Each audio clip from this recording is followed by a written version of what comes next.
I know what you've been doing to me every night." I looked at John, my son-in-law, straight in the eyes and said, my voice cold but trembling. I was standing in the kitchen at dawn, phone in my hand, evidence ready. My heart was pounding so hard I thought it might burst through my chest. John walked in for his morning coffee. He froze when he saw me standing there, awake, alert, and holding documents he thought I'd never find. His face was drained of all colour. "Eleanor, what are you talking about? You're confused?" "I'm not confused. I was awake last night. I saw everything. I know what you've been giving me." I held up my phone, showing him the video on the screen.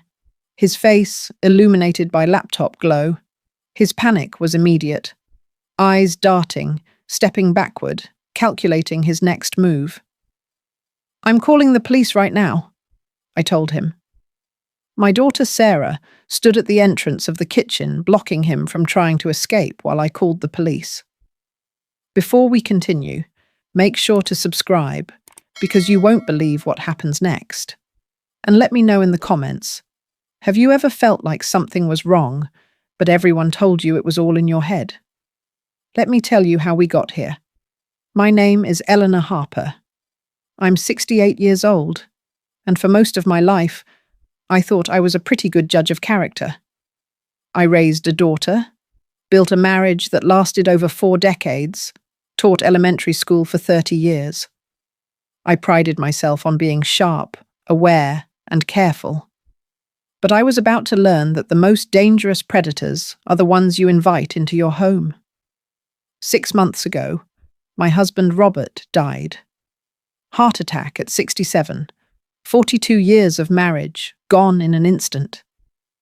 The loneliness in our house was suffocating. Every room held memories that crushed me. His reading chair sat empty by the window. His coffee mug was still in the cabinet where he'd left it. His slippers stayed by the bed, waiting for feet that would never slip into them again. I wandered through that house like a ghost myself, touching his things, talking to him even though he couldn't answer. My daughter Sarah visited every weekend with my grandchildren. Emma was 8 years old with her grandfather's eyes, the same warm brown that Robert had. Tyler was 6, and he still asked when Grandpa was coming back. Every single visit, he'd ask. And every time my heart would break all over again. John always came too.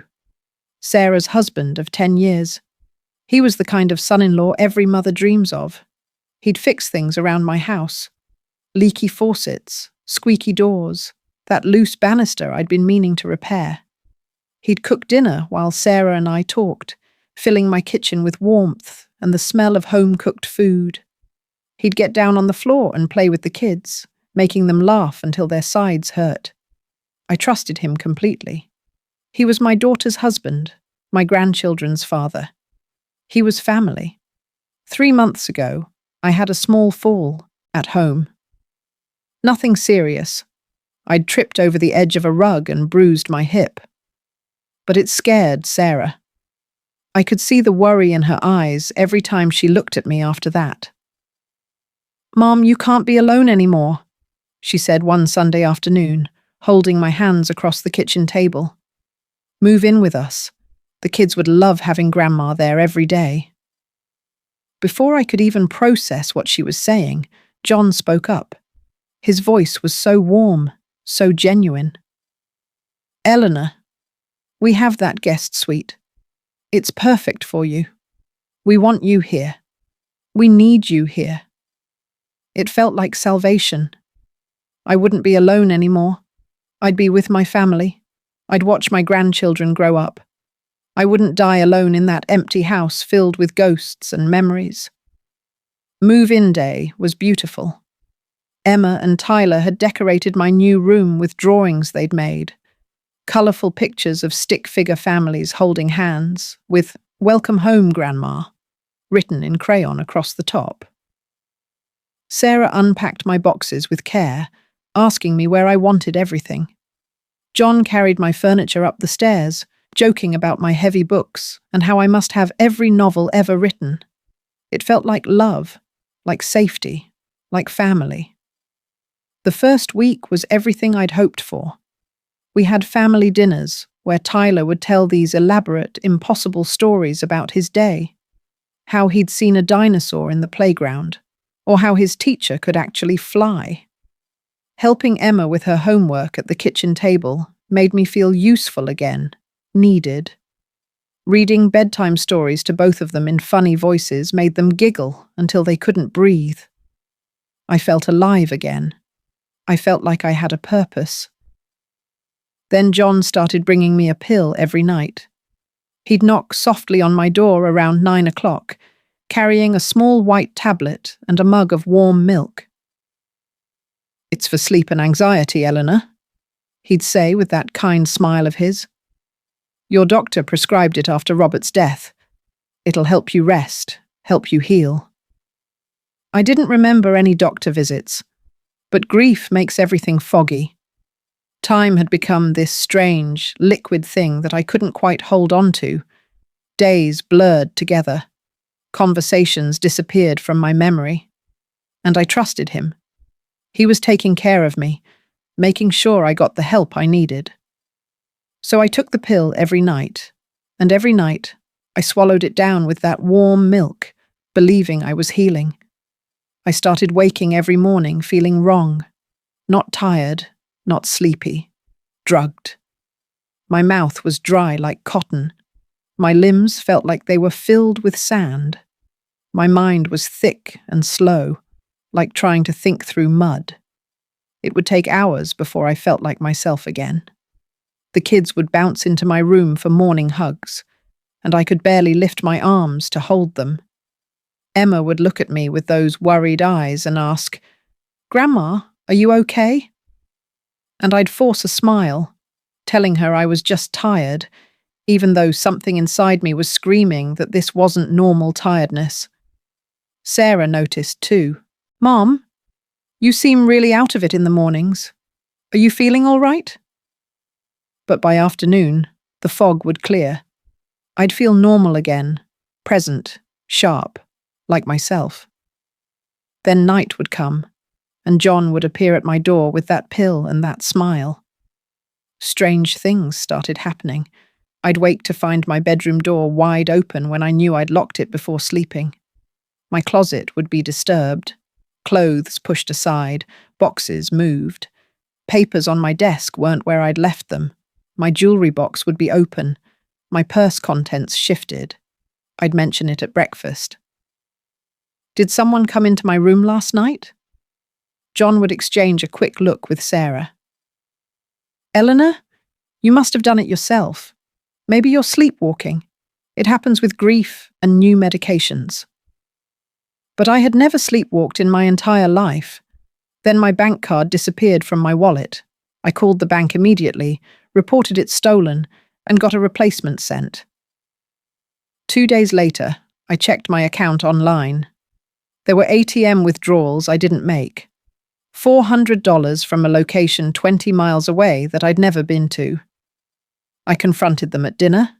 My hands were shaking as I held up my phone showing the transaction. "Someone's using my card. I didn't make these withdrawals." John jumped in immediately, his voice gentle and concerned. "Eleanor, you did make them. Don't you remember? You came with me to run errands last Thursday. You needed cash for something. We stopped at an ATM." I stared at him. I had no memory of any errand. No memory of Thursday. No memory of an ATM. Sarah reached across the table and squeezed my hand. "Mum, maybe the medication is affecting your memory. We should talk to your doctor about adjusting the dose." The gaslighting was so gentle, so loving, so effective. John would pat my shoulder. "It's okay, Eleanor. Memory issues are completely normal at your age, especially after losing Robert. That's exactly why the medication is so important. It helps regulate your brain chemistry." I started doubting everything. My memory, my perception, my sanity. Was I losing my mind? Was this what aging looked like? Slow erasure of yourself? If you're enjoying this story, please hit that subscribe button because what happens next will shock you. And let me know in the comments, have you ever had someone make you question your own memory? But something deep inside me, some instinct I couldn't name, whispered, "This isn't right." I started paying closer attention. John was always there when I took the pill, always watching. If I hesitated even for a second, he'd encourage me. "Come on, Eleanor. You need your rest. The kids will want to play with you tomorrow. You want to be sharp for them, don't you?" He'd use my grandchildren as leverage, as for guilt, as manipulation. One morning I woke early and came downstairs to find Sarah crying at the kitchen table. "Sweetheart, what's wrong?" She wiped her tears quickly, forcing a smile. "Nothing, Mom. Just stressed about work." "It's fine." But I saw John in the doorway behind her, watching her, and the look on his face. There was no warmth there, no love, just a cold calculation. The way he looked at his own wife made my blood run cold. I started testing myself. I bought a small journal and hid it in my nightstand. Every morning I'd write down what I'd eaten the day before, where I'd gone, what was in my purse, how much cash I had. The next morning, I'd check my journal against my memory. My memory was perfect. Everything matched. But money would be missing from my wallet anyway. I wasn't losing my mind. Someone was stealing from me. One afternoon, when everyone was out, Sarah at work, John supposedly running errands, kids at school, I searched my own room. I found my locked filing box in the closet, the one where I kept all my important documents. The lock was scratched. Someone had forced it open. Inside, my papers were out of order. Documents I'd organized carefully were shuffled, misplaced. Robert's life insurance paperwork, my bank statements, my investment account information, social security card. Everything. Someone had been going through my most private financial records. My hands shook as I looked at that scratched lock. This wasn't confusion. This wasn't memory loss. This was deliberate. Fear crept through me like ice water. But underneath the fear was something else. Anger. That night at dinner, I watched John with new eyes. He was attentive to me, almost obsessively so. "How are you feeling, Eleanor? You look tired. Maybe you should rest after dinner." He brought the pill right on schedule, warm milk in my favorite mug, that same gentle smile. He stood there, waiting, watching me take it. And something in my gut screamed, "Don't swallow it."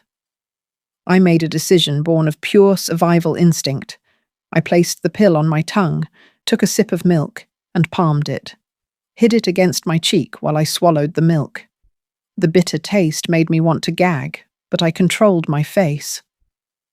"There you go," John said, smiling. "Sleep well, Eleanor." I fake yawned, let my eyes droop, played the role he expected. "I think I'll lie down now," I told him, standing slowly, acting drowsy. He watched me walk to my room. I went inside, closed the door, went straight to the bathroom and spit the pill into the toilet, flushed it away. Then I lay down in bed, fully dressed under the covers, heart hammering in my chest. For the first time in 3 months, I would be awake when the house went dark. For the first time, I would see the truth. I lay in the darkness, every nerve in my body alert. My phone was hidden under my pillow. I'd made sure it was fully charged, set to silent, camera ready. The house settled into silence. I heard Sarah putting the kids to bed. Their voices, laughter, good nights. I heard her and John's bedroom door close. Then silence. 45 minutes passed. I stayed perfectly still, breathing slow and deep, like I was unconscious. Then I heard it. Soft footsteps in the hallway. My bedroom door opened. Slowly. Carefully. Through barely cracked eyelids, I watched John enter my room. He was carrying his laptop, moving without turning on any lights, using his phone flashlight in brief, controlled bursts to see. He went straight to my closet, pulled out my filing box like he knew exactly where it was. He had a key I'd never given him. He'd made a copy. He opened the box like he'd done this 100 times before, like this was routine. He removed my documents, my bank statements, Robert's life insurance papers, my investment accounts. One by one, he photographed each page with his phone, methodical, professional, cold. I wanted to scream. I wanted to jump up and attack him, but I forced myself to stay frozen. I slowly reached under my pillow, found my phone, started recording video. The angle wasn't perfect. I had to keep the phone mostly hidden, but I captured him. John sat down at my small desk, opened his laptop. The screen glow illuminated his face, and what I saw there made my heart stop. No warmth, no family love, no kindness. Just cold, focused calculation. This was a stranger, a predator.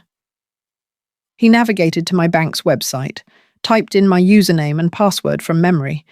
He'd been watching me, studying me, learning my passwords while I trusted him. My checking account appeared on screen. $89,000. Robert's life insurance money. Our entire life savings. I watched John transfer $8,500 to an account I'd never seen before. Then $6,200 to another account. He moved to my investment account next, liquidated bonds, transferred more money. All of it disappears while I lay there, supposedly unconscious, supposedly helpless. But I wasn't unconscious, and I was recording everything. The violation I felt went beyond the money. John had been drugging me for 3 months. 3 months of stealing my awareness, controlling my consciousness, making me helpless. Every night, while I lay unconscious in this bed, he'd been in here, in my space, in my documents, in my life, erasing me. And suddenly I understood everything. Sarah's tears, her sadness, the fear in her eyes when John was near. He wasn't just stealing from me. He was controlling this entire household. I was an obstacle, an elderly woman with money and awareness, someone who might notice things, might ask questions, might protect her daughter. So he'd neutralized me, drugged me into silence, made me doubt my own mind so I'd never question him, made me helpless so I couldn't interfere with whatever else he was doing in this house. The thought made me sick. What was he doing to Sarah? To my grandchildren? John finished his work, closed the laptop. He returned my documents to the box, locked it, and put it back in the closet. He left my room as quietly as he'd entered, believing me unconscious, believing he'd won, believing I'd never know. I lay there for 10 more minutes, making sure he was gone. Then I checked my phone. The video was dark, but usable. His face was visible in the laptop's glow. Portions of the screen content were clear enough to see. I opened my banking app while my hands were shaking, saw tonight's transfers already posted. Then I scrolled back. 3 months of transaction history. Dozens of withdrawals I didn't make. Transfers to accounts I'd never authorized. Liquidations of investments Robert and I had built for our retirement. Total stolen. $47,000.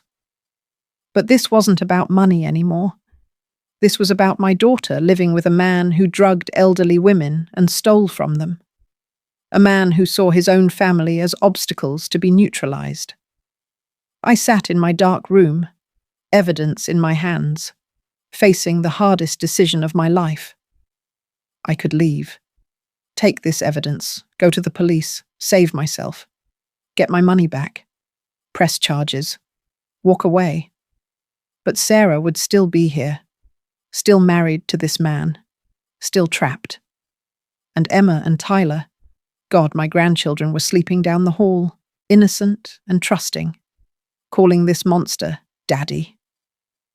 If I stayed silent about what he was really capable of, what would he do next? I thought about Sarah's tears, her fear, the way she'd changed since I'd moved in. Quieter, smaller, always watching John's mood. She was a victim too. I saw it now. John had been gaslighting her just like he'd been gaslighting me. How do you tell your daughter that her husband, the father of her children, is a predator? How do you destroy her world to save it? But I was her mother, and a mother protects her child, no matter the cost.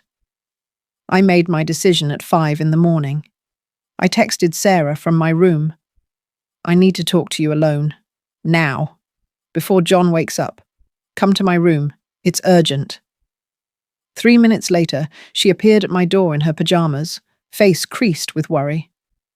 Mum, what's wrong? Are you okay? My hands were shaking so badly I could barely hold my phone. Sarah, I need to show you something, and I need you to stay quiet. Can you do that? She nodded, confused, scared. I showed her the video. I watched my daughter's face transform. Confusion first, not understanding what she was seeing. Then recognition. That's John. That's Mum's room. Then disbelief. No, he wouldn't. He couldn't. Then horror as the truth crashed into her. Her knees buckled. I caught her, held her. Oh my God, she whispered, her voice breaking. Mum. I thought I was going crazy. And then it all poured out. John controls all their finances, not letting her see bank statements, isolating her from friends, getting angry when she made plans, sulking until she cancelled them. His mood swings. The way he'd twist her words, make her doubt her own memory. He told me you needed medication, Sarah sobbed. He said your doctor prescribed it. He said you'd get confused without it, that we had to make sure you took it every night. I believed him. My daughter had been trapped, manipulated, gaslit into helping her husband drug her own mother, and she had no idea. We're leaving, I told her firmly. Both of us. Today. With the kids. Mum, I have evidence. We have evidence. He's going to prison. Sarah's face hardened then. Through her tears, I saw my daughter's strength return. I want to confront him first, she said. I want him to see our faces when he realizes he failed. We went to the kitchen together. 2 women who'd been made to feel weak and crazy. 2 women reclaiming our power. We sat at the table, waited in the pre-dawn darkness. At 6:30, John came downstairs. Casual, confidence, probably already planning tonight's theft. He saw us sitting there. His smile faltered when he saw our faces. If this story is keeping you on the edge of your seat, make sure you're subscribed because you need to see how this ends. And tell me in the comments, would you have confronted him, or would you have just gone straight to the police? Morning, he said carefully. You're both up early. I stood up. My voice was steady, cold, nothing like the confused old woman he'd been manipulating. Sit down, John. We need to talk about what you've been doing to me every night. His face was drained of color. What are you talking about? I didn't take the pill last night. I was awake. I saw everything. I held up my phone, pressed play on the video. John's face on the screen, in my room, at my desk, stealing from me in the darkness. He stumbled backward, hitting the counter. That's not... You were asleep. How did you... You've been drugging me for 3 months, I said. What was it? What were you giving me? He went silent. His mind was racing, trying to find an angle, a lie that would work. "Answer her!" Sarah's voice cut through, shaking with rage. John's eyes darted between us, calculating. "This is a misunderstanding. Eleanor, you don't understand." "I understand perfectly," I said. "You stole $47,000 from me, my husband's life insurance money, the savings he left so I'd be safe when he was gone. I was borrowing it. I have investments. I was going to pay you back with interest. You drugged an elderly woman unconscious and robbed her." My voice rose. "What else have you been doing in this house while we couldn't fight back?" John's mask cracked. His face hardened, the pretense finally dropping. "You can't prove those accounts are mine," he said coldly. I slid papers across the table. Bank records I'd printed at 5 in the morning. Transfer confirmations. Account statements. 2 accounts in your name? Every transfer is traced. Bank records showing the exact amounts stolen and where they went. He looked at Sarah. His last play. "Sarah? You're going to believe her over me? Your own husband? She's confused. Sarah stood up, tears streaming down her face. "I believe my mother. I'm calling the police." "Sarah, think about Emma and Tyler. Think about what this will do to them." "I am thinking about them." Her voice broke. "I'm thinking about them growing up, watching their father drug and rob their grandmother, watching him manipulate and control their mother. That's exactly what I'm thinking about." John lunged for the back door. Sarah blocked his path. "Mom, call 911, now." I already had my phone out, dialing. "911, what's your emergency?" "My name is Eleanor Harper. I'm at 2847 Maple Street. My son-in-law has been drugging me and stealing from me for 3 months. I have video evidence of the theft. He's trying to leave. Please send officers immediately." John was trapped, cornered between us and the only exit. "This will destroy your family," he hissed at Sarah. "Everything you've built, your reputation, the kids' stability, all of it is gone." Sarah looked at him with such profound sadness. "You already destroyed it," she whispered. "We're just finally seeing what you are." Police arrived in 8 minutes, 2 officers, taking statements, reviewing the video on my phone, looking at the bank records. John tried charm first. "Officers, this is a family misunderstanding. My mother-in-law has been having memory issues." The older officer cut him off. "Sir, we've reviewed the video. We're placing you under arrest." Handcuffs, rights read. Led out the front door while neighbors stood in their yards, watching. Emma and Tyler were awake upstairs, kept in their rooms by Sarah. They didn't need to see this. John's last words as they put him in the patrol car. "You'll regret this, both of you." Sarah squeezed my hand. "The only thing I regret is not seeing you sooner." 3 weeks later, I was sitting in my new apartment. Small, affordable mine. Sarah and the kids were visiting. Emma was coloring at my kitchen table. Tyler was playing with the toy cars I'd bought him. Sarah was making us tea, and we could breathe now. Actually breathe. "The detective called this morning," Sarah said quietly. "John confessed when they showed him all the evidence. He admitted to everything." "How did he get the pills?" I asked. "He confessed he stole a prescription pad from a doctor friend, forged your name. He'd been planning this since before you moved in. That's why he pushed so hard for you to come live with us." My daughter answered. My stomach turned. "What about you and the kids?" "We're staying with my friend Rachel. Divorce is filed. The kids are in therapy. Emma keeps asking why Daddy's gone." Sarah's voice cracked. "How do I explain that their father is a criminal?" "You tell them the truth. age appropriately, that Daddy made very bad choices that hurt people, and now he has to face consequences. Emma looked up from her colouring. Grandma, are you feeling better? Daddy said you were sick. I knelt down beside her, taking her small hands. I'm much better now, sweetheart. Much, much better. Tyler hugged my leg. I'm glad you're not sick anymore, Grandma. After the kids went back to colouring, Sarah and I sat together. Mum, I'm so sorry, she whispered. I should have seen it. I should have protected you. You did protect me. When it mattered most, you believed me. You stood with me. That's what saved us both.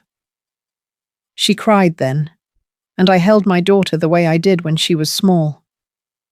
I was back in my little apartment kitchen, making tea, looking out the window at my new life. The night I pretended to swallow his pill, I learned the truth. My son-in-law feared me awake. He feared what I might see, what I might remember, what I might do. So he tried to erase me, drug me into silence, make me doubt my own mind. They tell you to trust your family, to never question the people closest to you. But I learned that trust without awareness is just vulnerability. John didn't see me as family. He saw me as an obstacle, something to neutralize, to control, to silence. I thought moving in with my daughter would keep me safe. Instead, I walked into a trap. But the moment I trusted my instincts over his lies, the moment I kept that pill in my hand instead of swallowing it, everything changed. He thought drugging me would make me disappear. Instead, it woke me up. If something feels wrong, if your mind is screaming at you, even while everyone says you're confused, listen. Your instincts are trying to save you. Mine saved both me and my daughter. And now we're free. Have you ever had someone make you doubt your own reality? Someone who used your trust as a weapon? Share your story in the comments below, and subscribe for more true stories about finding the courage to fight back when the danger comes from inside your own home.